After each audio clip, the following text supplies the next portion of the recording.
review some of the stuff you learned from last year. So the title of the note, speed and velocity. But first, let's talk about two quantities. There are scalar quantities and there are vector quantities. So a scalar quantity has magnitude, which means size. It's like the number, like 5, 8, 23, okay, but no direction. We always put units on our numbers. So anyway, so scalar quantities has magnitude but no direction, like 3 meters, 10 degrees, 20 kilometers per hour, 80 kilograms. Those are all examples of scalar quantities. A vector quantity has both magnitude, so it has a number, has a size, but we also put a direction with it. And the direction is going to be in a square bracket, so 3 meters east. So the big difference between scalar and vector is that scalar, no direction. Vector actually has a direction. The next thing you learned last year was the difference between speed and velocity.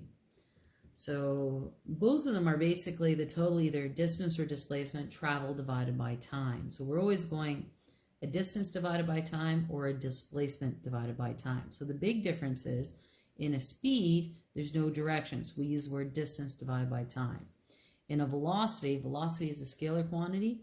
And the other way you can tell something is scalar is we put this little harpoon above it. It kind of looks like a half arrow. So it's a line and it hooks back a little bit.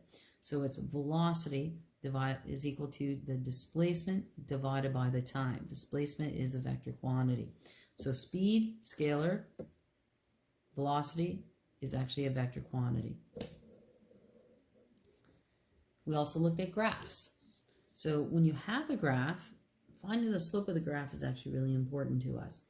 So if you want to determine the average speed, if you wanted to determine the average speed of a distance time graph, well, you put a dot at where you want the time interval to start, you put a dot at where put the time interval to end, and you find the slope of that line. So the average speed is the slope of the line joining 2 points on a position time graph. Position time means it's a distance versus time graph. Sometimes you don't want the average speed, but you want the instantaneous speed. So that means at that exact instant. So if I'm speeding down the road, doesn't matter if I was doing the speed limit the whole time and I just sped up, started speeding for like the 5 seconds, the police officer had the radar gun on me, that's what he cares about at that instant. Another example is if you're just driving and you glance down that speedometer, okay, it's what you see at that instant. So instantaneous means at a very specific time. So instantaneous speed and velocity, well, you find it from a graph as well. Okay, so the speed or velocity at a particular instant. And if you have a curve, what you do is you draw a tangent to that curve. So you put a dot down at the point that you're interested in, put your ruler down, and you find the slope of that line. Now a tangent touches the curve in one spot without crossing through it, and only touching in one spot. So when we draw a straight line, you kind of line up your ruler so that it only touches right there in the one spot. You find the slope of that.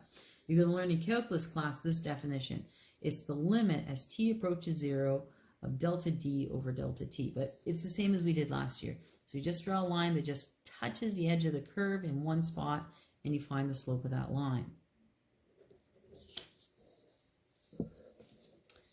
We looked at several graphs that represented uniform motion. So uniform motion means your speed is constant, it's not changing.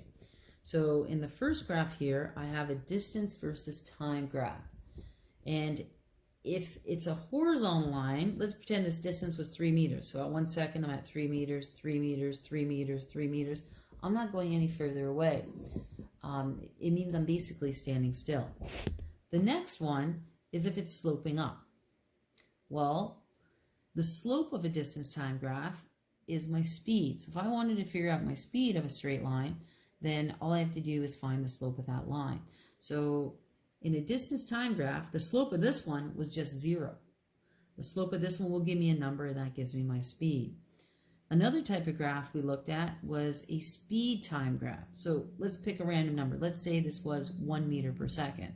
Well, here I'm going 1 meter per second, still going 1 meter per second, still going 1 meter per second, still going 1 meter per second. So when it's a straight horizontal line for a speed time graph or velocity time graph, we know your speed is actually constant. So we don't always have uniform motion.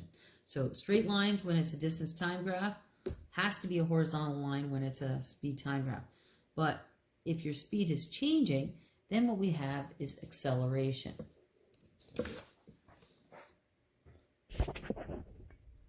So in our distance time graph, if it's a curve going up, it means you're speeding up.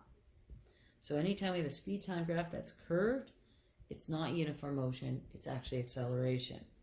This is a speed time graph. So in a speed time graph, the slope of the line gives me my acceleration.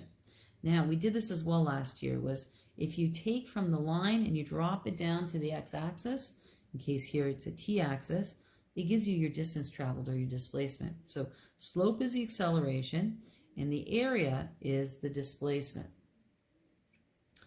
We're not going to spend too much time on this one, but in an acceleration time graph, okay, it needs to be a straight line. It needs to be a straight line. So if my acceleration due to gravity was 9.8, let's say this was 9.8, 9.8, 9.8, 9.8, 9.8.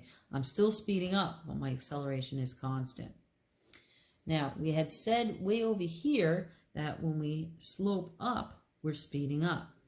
In this graph over here, I have the opposite. I'm sloping kind of like down. It's flattening out. That means I'm slowing down or decelerating. Deceleration is the same thing as saying acceleration, but we make it negative.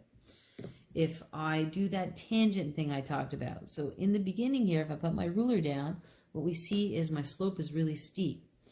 A little further, if I draw a tangent here, my ruler is less steep. That means my slope or my speed has gotten smaller. If my slope is smaller again, I'm slowing down even more to the point where my tangent will be a horizontal line